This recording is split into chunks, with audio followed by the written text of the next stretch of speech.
professional. Your work is, is better delivered now, and they will understand that you're growing as well, and there are more clients. So I love it. To provide the good service to everyone, and then you need to increase your price. Yeah, absolutely. How beautiful. It's one step at a time. I love it. I love it. Okay, well, let's go to the why. So we said, why is business a number game?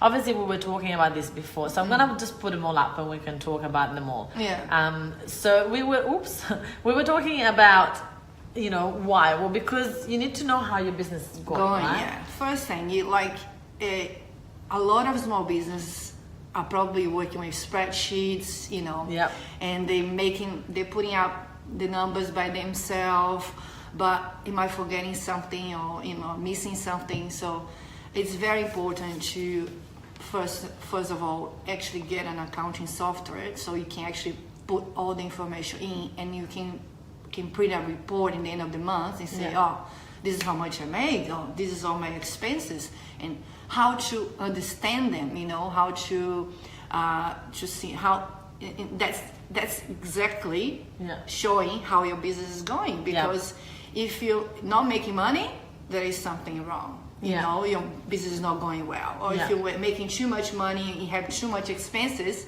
it's still not working because you're not making any money in the end, you're not making any profit. So you need to understand your numbers to understand how your business is going. Yeah, and it's important that, again, we're talking about sort of different type of businesses, so if this is for a business that's more established, great points, Paula. Thank you, Jamie. Jamie is watching.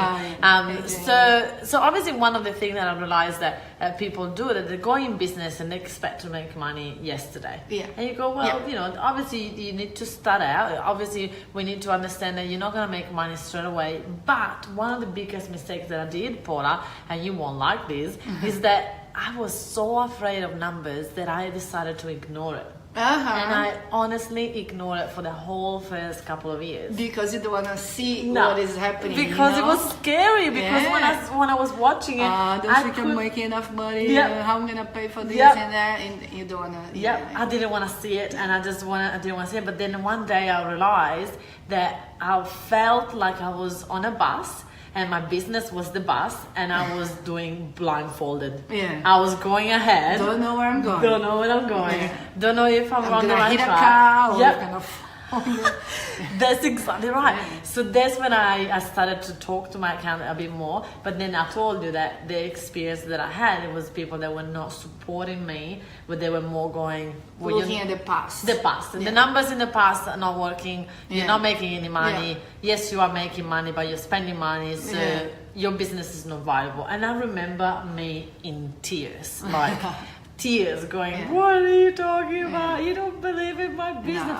Right? So of course you need to understand the past, but you need to be looking forward to what can you do to make it better. And believe in that. And I also believe, and tell me if I'm wrong, I also believe that if you are making some money, you must have something good. Of course. So all you need to do is to sort of talk to your accountant and find that a different strategy to have less expenses. Exactly, because sometimes you're spending way too much money in something that is not really important for you to make your sale, for example. And then is it possible to cut this expense for the next 3 to 6 months to see if you're gonna have a boost of profit, and then you need to come back, spend that money, on that as well, or something else. But everything in the end is like looking at numbers, understand them, they will help you for sure. They will help you to grow. And that takes us to the third point, which is invest in the right things. Which is right, because that's one of the things. You need to invest in whatever is actually gonna make you more money at the end. That's the whole thing of the business, because you want to make money. You want to make this business successful. So invest in something that is gonna give you a return. If you spend just to spend, it's not gonna come back. The money's gone. That's exactly right. So how I remember when, for example, I invested in writing a book, right? And the course that I did with Natasha was around $17,000. And at the time, I didn't have $17,000, right? And I didn't know if I could afford that payment plan either.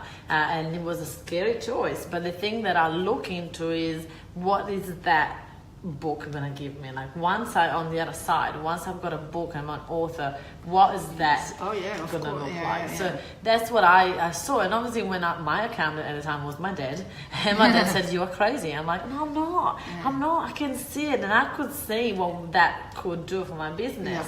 However, in the books, didn't look like it was a great idea. Yeah. So it's always scary. I believe that in business, and tell me if you think I'm right, but in business, you don't have certainty about money. It's always a risk. It's a risk. There's always risk involved. You need to play. You want to play as safe as possible.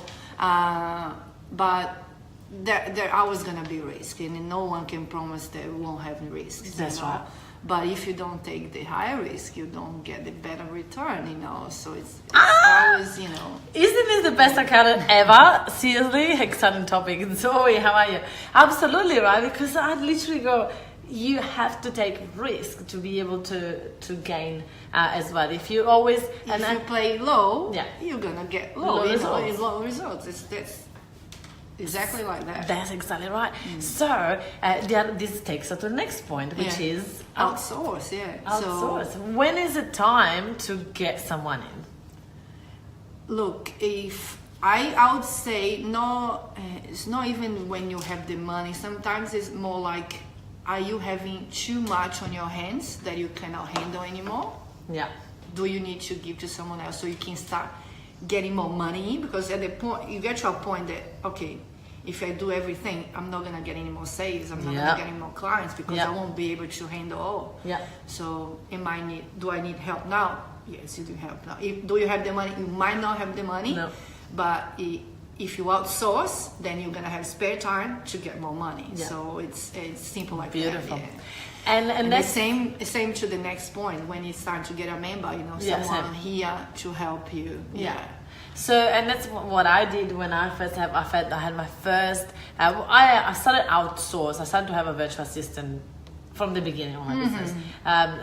My dad used to do my books and used to say, can you not do that stuff? Why do you need to pay someone like $200 a week, right? Can you not do that? I was thinking that on the money, like, how am I gonna pay $200? It's $200 less for me, but at the same time, you're gonna be stuck with that amount of money. You won't be able to grow. Exactly. So I said, well, that $200 I invested into things that are wasting my time when I can go out there in a networking event for 2 hours, right? So because obviously my hourly rate at the time was $100. Per hour, so I was thinking you pay $200 for 1 week. Exactly, right? You can make that in 2 hours. Yeah, that's 2 hours of my time. That's the way you need to think. Exactly. So I started to think it that way, but then that wasn't as scary as when I got my first person in Australia. Because now you're talking about tax, super, and you go. And the wages are higher, of course. That's right. And so I started to freak out, going, truly this, I cannot really afford this. Like, this is literally like, like renting another house. Like I was thinking like literally, right? So I was thinking, more than that. Not more than that, exactly. So I was like, how am I gonna do this? And I did it in, again, faith. And all I did, it was faith. And I find it fascinating when people tell me, Francesca, your business is going so well, like you're so lucky. I'm like, well, there's not much luck. There's more. I know a lot of hard work. Hard work, but I think it's more of a risk taker.